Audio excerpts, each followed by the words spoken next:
say we'll see what Sweet Lips can do. When he touched that trigger.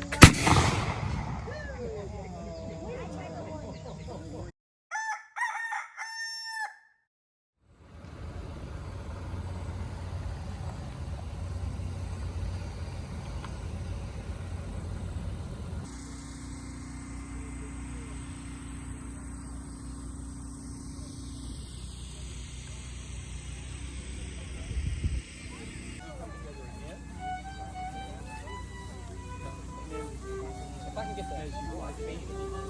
Come together again. I'll try some of her white bread. Turn down. Just put in a bit. Come together. And down through the arches. Yeah, you're right. Come together. Down through the arches, Dave. And we stand together. Come through the arches, Don. You look pretty good. They are good. Sure. Put this other chair in.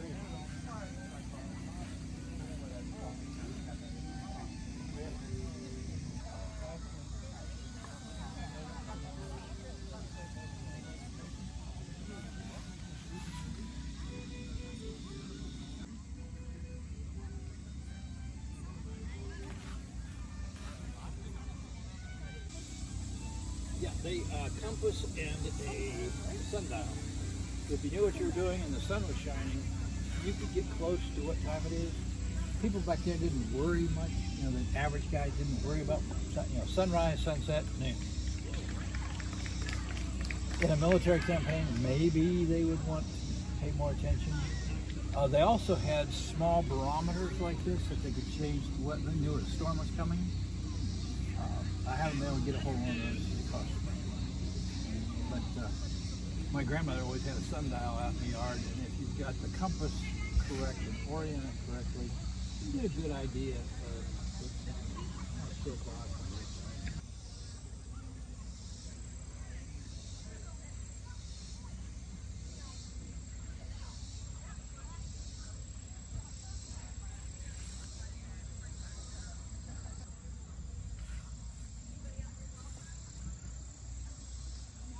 Who's ever gotten, bit by bugs, Joey. right? And then you just take that flame paint and you rub it on your legs. Right, it'll take that sting right away. Huh?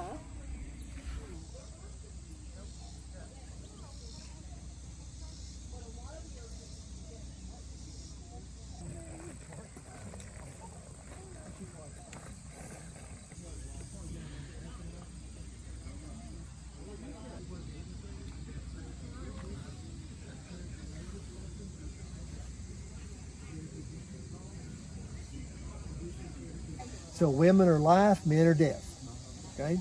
And you have to have some of both. When you sit down at the table, it's nice to have vegetables. It's also nice to have a little piece of meat to go with it. It's good to eat in safety and peace. And so the warfare is not always, I'm gonna kill somebody. It's I'm gonna protect my family and my property and my home and my community and my territory.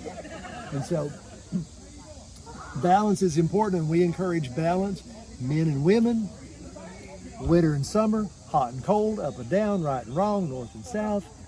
Isn't everything in the world a part of a dichotomy where balance is needed in your life? I've told people today, go to church tomorrow, but don't go 24/7.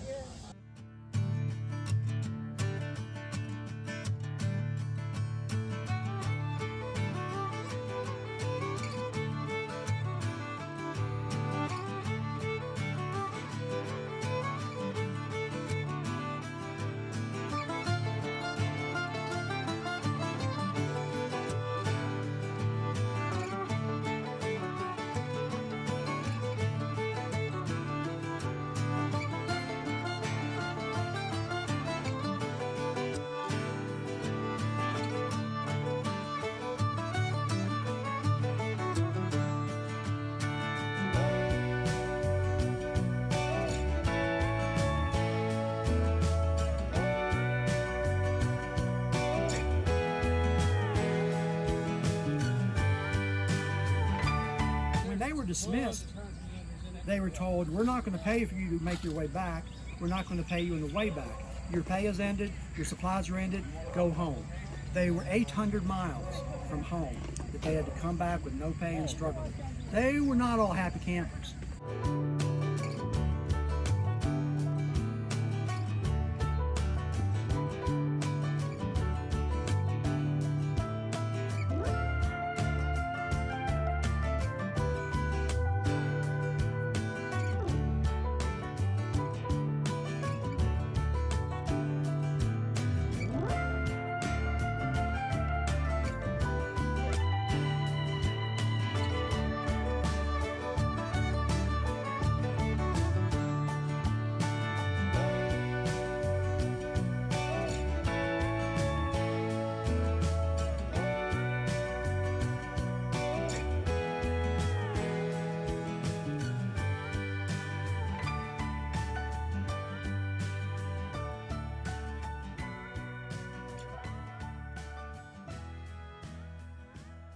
Beloved woman of the Cherokee, she had sent us a message that he was coming. They held us under siege for quite a while, but they couldn't take the fort, and they finally give up. And after that, it seems like every month we was fighting to hold on to what we had. 1777 was even worse. We called it the Bloody Seven. It seemed like we were fighting every month. But we had heard about a man named George Washington that had took a stand against the British up north. But I got to tell you folks, we didn't think that war would affect us. It seemed like we were a lifetime away from it. Like I said, we were sitting on the edge of the world and we were free. Sent the rest back to the fort with some boys. And we headed straight up the mountain where the trail crossed over. No buffalo trace that the Cherokee had used for years. A place called the Yellow Mountain Gap. And I'll never forget it.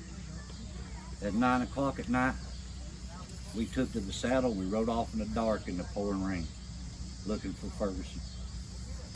All night long we pushed through the darkness. You couldn't even see the horse in front of you. We wouldn't let up.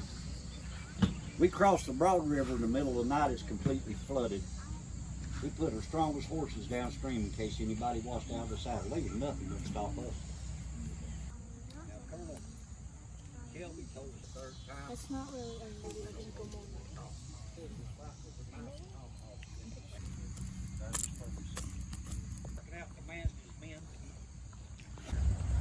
And then we came home. Now this story I just shared with you, it's not made up. You can find it in many books, you can research it. Some of the names, some of you folks may recognize, some of you may not. John Sevier, okay? The man fought in 32 engagements against the Cherokee and the British. Isaac Shelby, he fought in the French and Indian War when he was 13. He fought in the Revolution at Kings Mountain. He fought in the War of 1812, become the first governor of Kentucky. These men were not talkers, they were leaders, okay? The Over Mountain people, if you think about it, they accomplished something that was incredible.